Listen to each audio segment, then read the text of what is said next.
and hold that.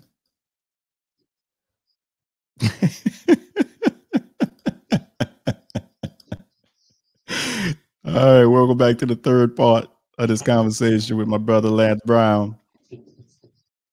Last time we were talking about science and the limitations of science. To continue this dialogue, part three. Man, let's switch it up a bit. All right. Now, I was hoping you could help me out with that because nothing comes to mind immediately. You know what I mean? But I was thinking, let's hit a Right. switch button on something. Okay. Oh well, uh, we're I think it feels like we're in a season right now with everything that's going on. A lot of us um may be in a tough spot. You've got the whole genocide taking place in Gaza.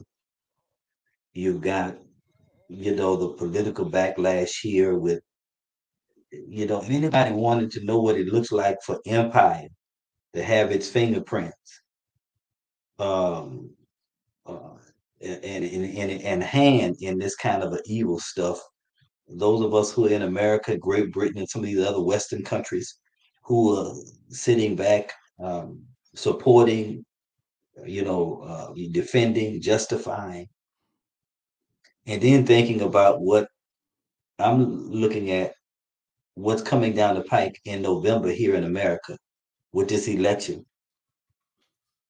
It Mm-hmm. just feels like there's a tension. There's a tension in the air. And Mm-hmm. that's on top of whatever else you're dealing with personal.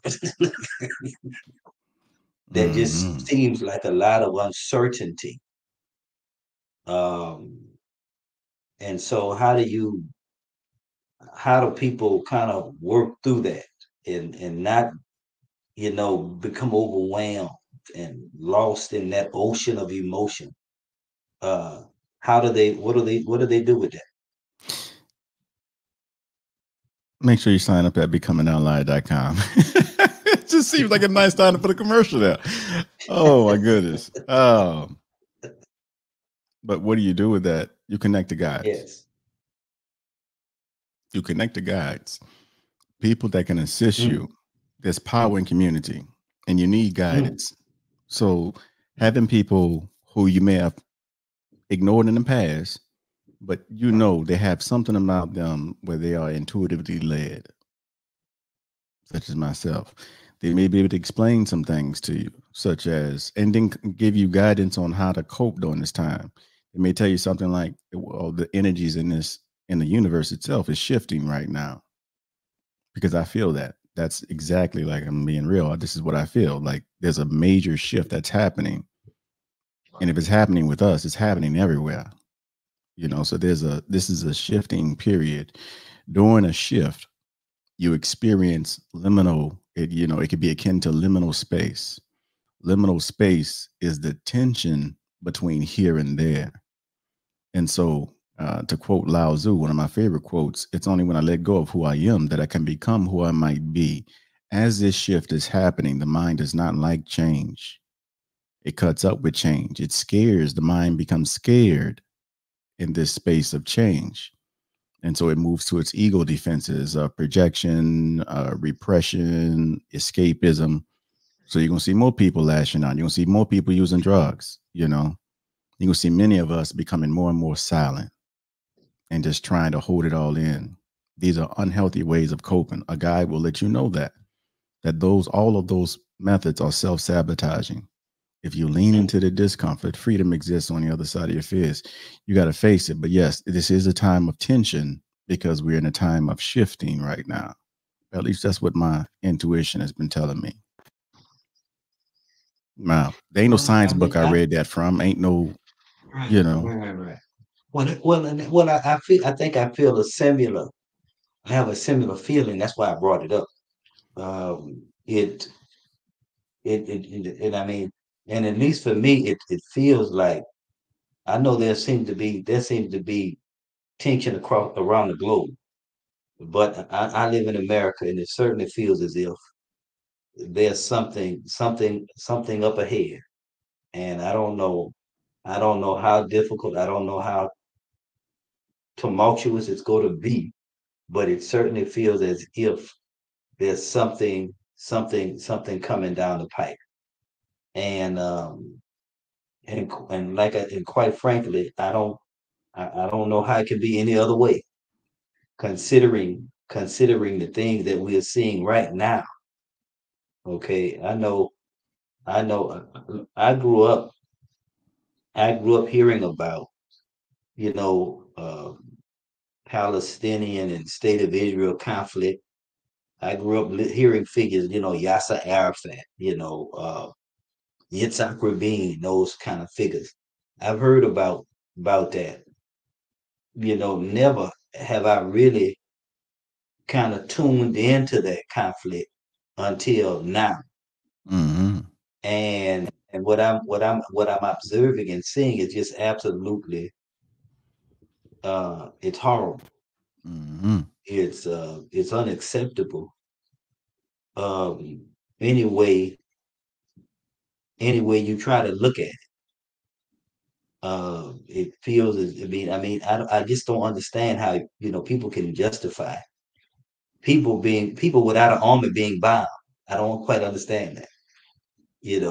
People who don't have a military to protect them just being bombs just dropping out the sky, and people want to sit around and justify and make light of and try to, well, they deserve it.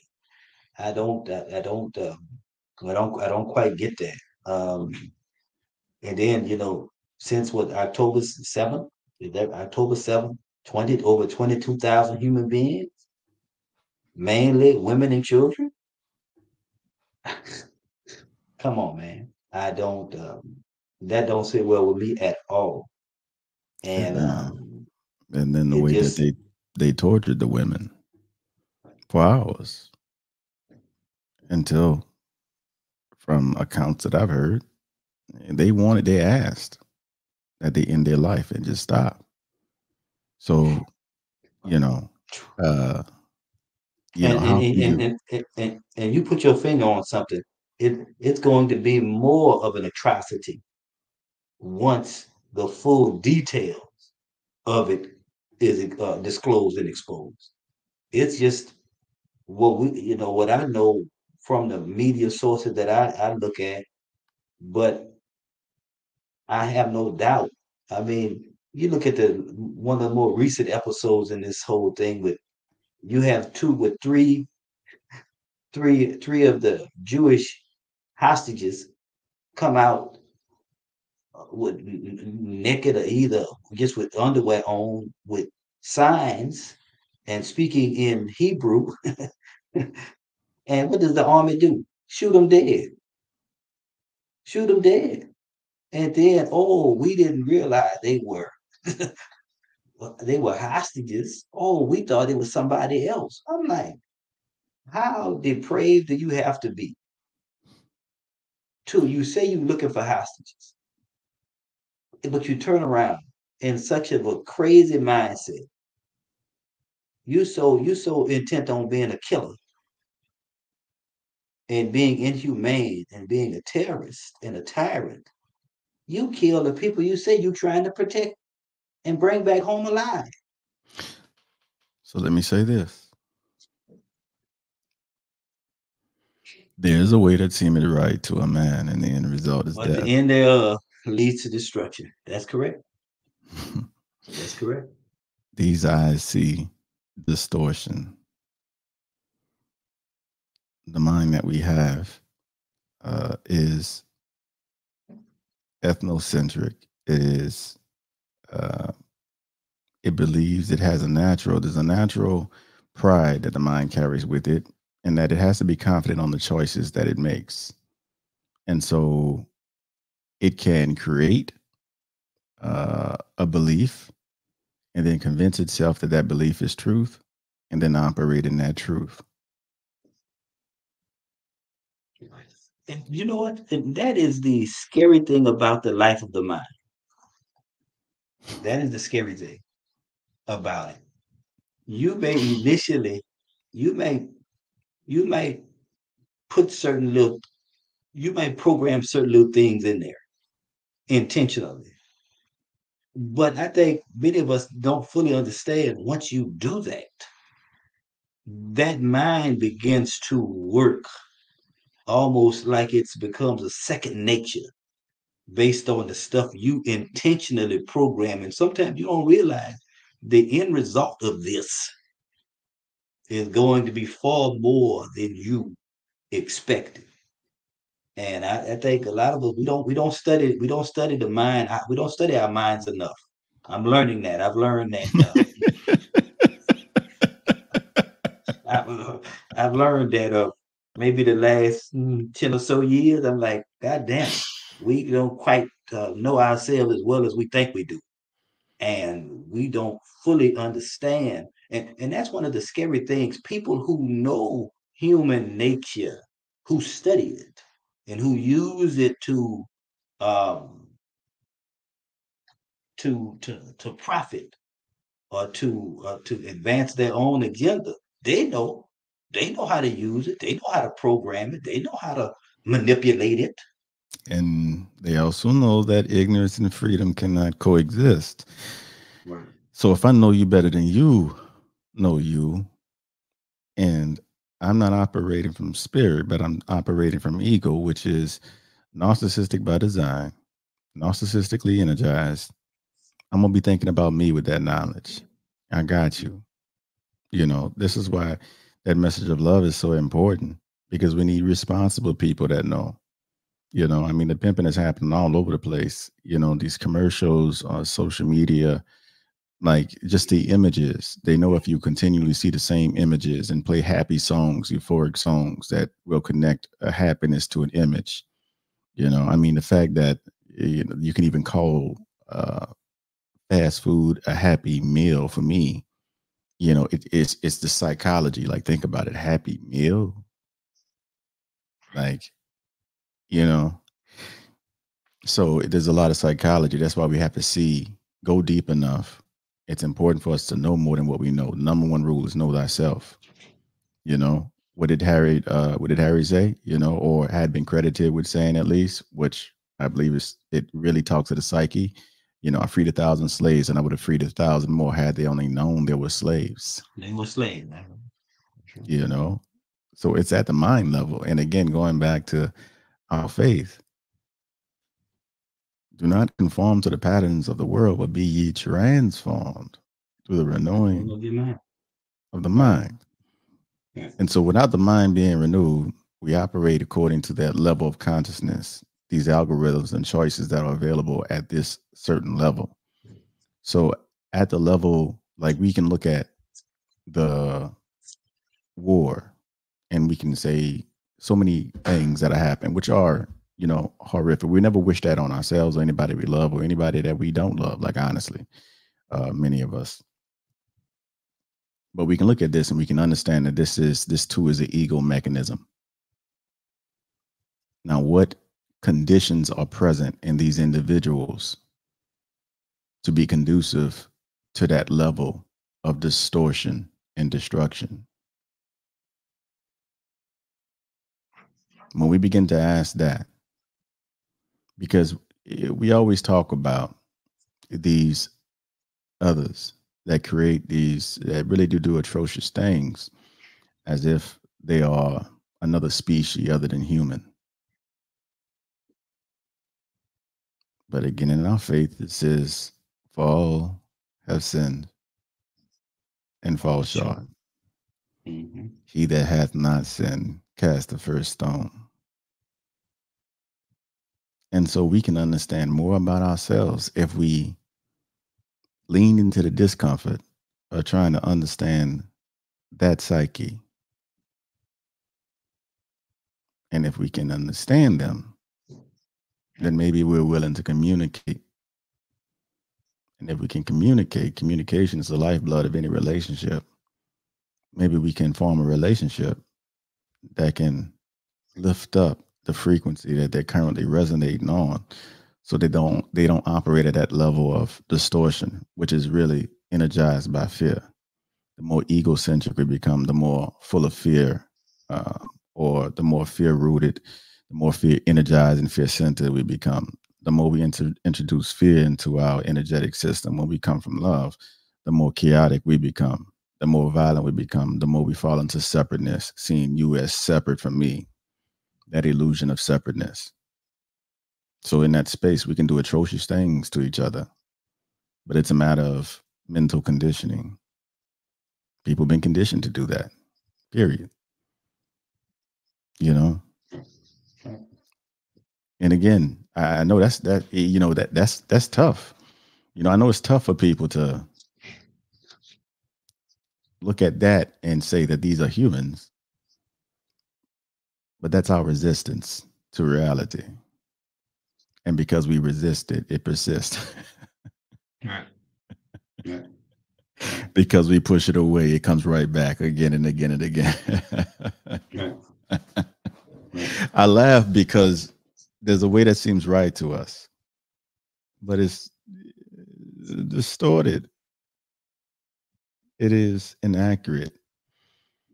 It is a projection of ego programs and stories we've told ourselves about who we think we are. It's vision from the little me. It's eye level. But from sky level, Right. you see things a little bit differently. It's not like what you see isn't real all the way. Right. But it's like what you see is distorted. You're not seeing clearly. And if you can see beyond the distortion, you can see some truth. If you hit some truth, not only will it make you free, but if you were able to extend that truth to others, they would become freer from the impulses of the lower self as well. Love is Right. always the answer. What's the answer? Anything I got it tatted on my arm, man. Like love never fails. It's just that our understanding of what love is, again, many of us have read from different encyclopedias. So even the relationship we love, we have conditional love that most people base their love off, infatuation, which is this projected importance or specialness that we place on other people, you know. So they have this illusion, and people fear love because of the trauma that they've been through, because I love this person, I went through this or that. No, they misunderstand love Right. because fear has been attached to so many experiences with love. But if you choose love and you can see with clarity, you'll have a response to all of these things that bring people together, not cause more destruction to the point to where I see you as less than human. Because I have to see you as less than human. I have to see you as beneath me to perform certain atrocities. And I'm not even going to go deep into it. But the reason why why we don't look at what's been done, especially down here in the South, is because these people were having picnics while lynching people and bringing their children to see these things. That's what I'm saying. I'm not going to stay on it long, but Well, we don't like to look at it. We don't like to look at it. But how is that? How is that possible? I mean, it's the same. It's really the same thing we're seeing over there. You well, know. well, it's interesting you say that. I observed that early on in this conflict. I said it hit me. It hit me like a ton of bricks. I'm like, it's amazing. You're seeing this whole colonial settler, reenactment play out, over there, just like it played out over here so many centuries ago. And it seems as if it's almost as if, and I can't explain it any other way besides some kind of a spiritual something, because for the same thing that happened over here, but for so many people, it's acceptable, it's cool, it's what had to be done, you know.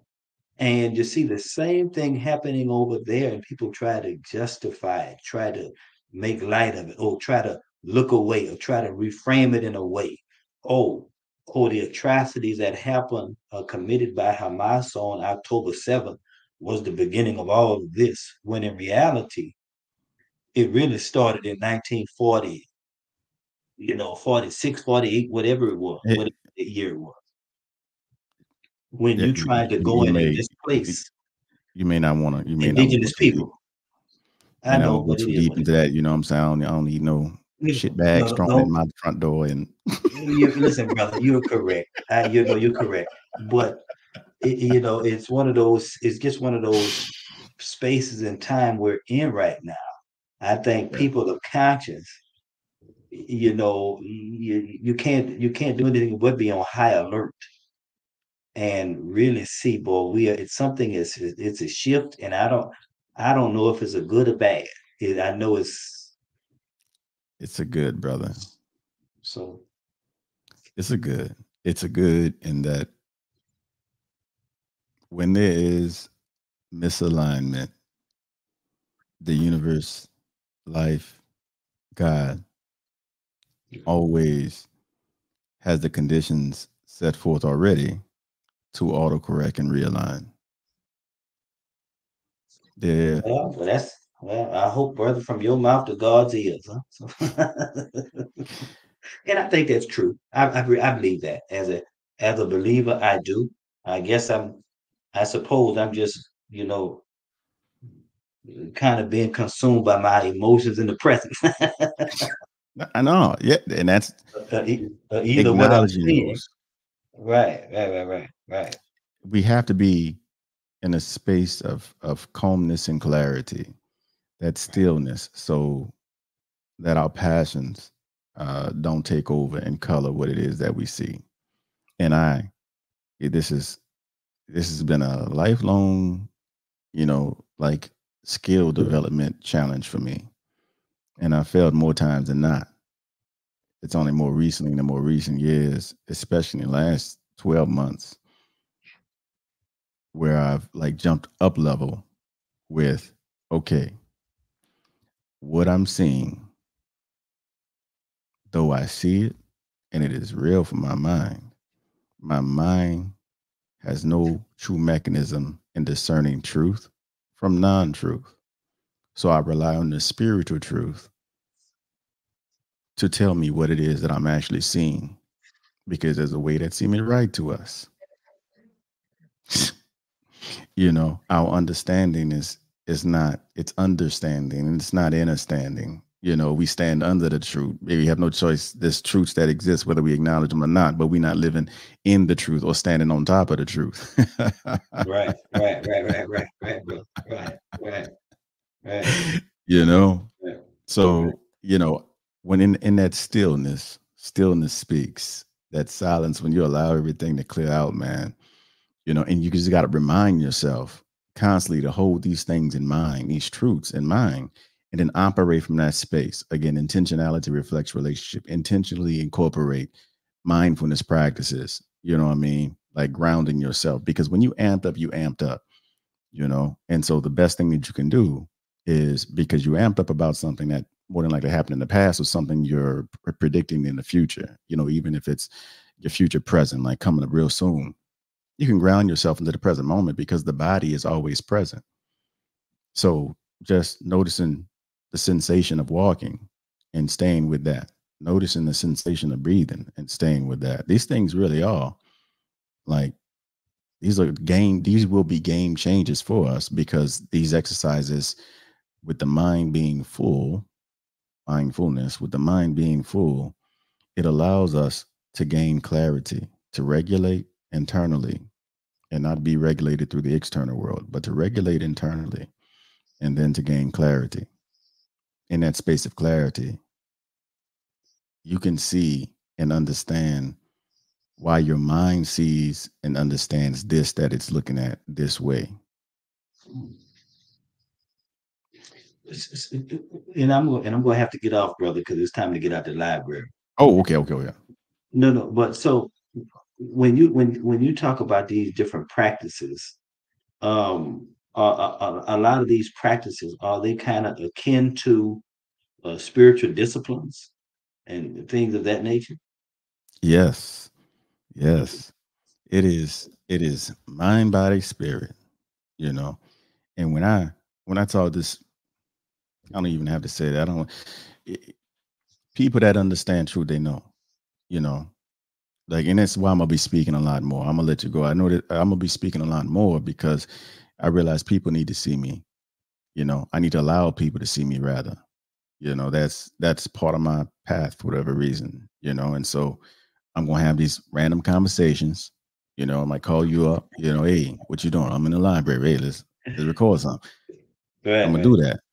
You know, right. um, because I just want to speak on these things. I think that our perspectives, especially with my circle, the people I talk to, our perspectives are perspectives that need to be out there in the dialogue, Right. especially that spiritual perspective. Because if you try to understand it from the mind, you're going to miss it. It's only so far, you know. Of course, it's hard. Of course, I want to, get back or get revenge. But then you have spiritual gurus or spiritual teachers and leaders, these stars that come along every now and again, like one of a kind, like MLK, that says darkness cannot dispel darkness. Only light can do that. Hate cannot dispel hate. Only love can do that. An eye for an eye will keep us both blind. Like, we hear those things and they sound cute, but it's illogical to the mind.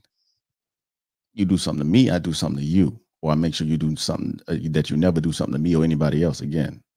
That's ego logic. Turn the other cheek. That's a nice bedtime story for the children. Right, right, right, right, right, right, you know. So, hey, brother, I appreciate you being here, man. Thank you. I appreciate. How you feel. This is your first time on Kaleidoscope Conversations. How you feel about being on it? What you think? I'm gonna put some Well, background I music. enjoyed it. I enjoyed it. Have a conversation. Hold on, I don't think. I Hold appreciate on, the it. music is blocking y'all. You enjoyed it. Let me start the music. I'm sorry, they messed that up. Go ahead. I was really trying to jam, but no, I can't hear you. Go ahead, say that again. No, I would say thank you. I enjoyed it. The invitation to just come on, and just maybe just freestyle a little bit and free flow. I enjoyed it. It was good. I appreciate it. I appreciate you, brother, and I appreciate y'all who listened to this. And this is part 3 of the third episode, Kaleidoscope Conversations with my brother Lance Brown. And I know y'all enjoy that music, so I'm gonna play it as we get on out of here. Y'all stay lit. Remember, my mission statement is to assist others in developing the audacity to live unapologetically authentic. Be true to you. Stay lit. Live in truth. Whatever that truth is, even if your truth is a non-truth, because eventually, if you go deep enough in that non-truth, you will experience true truth.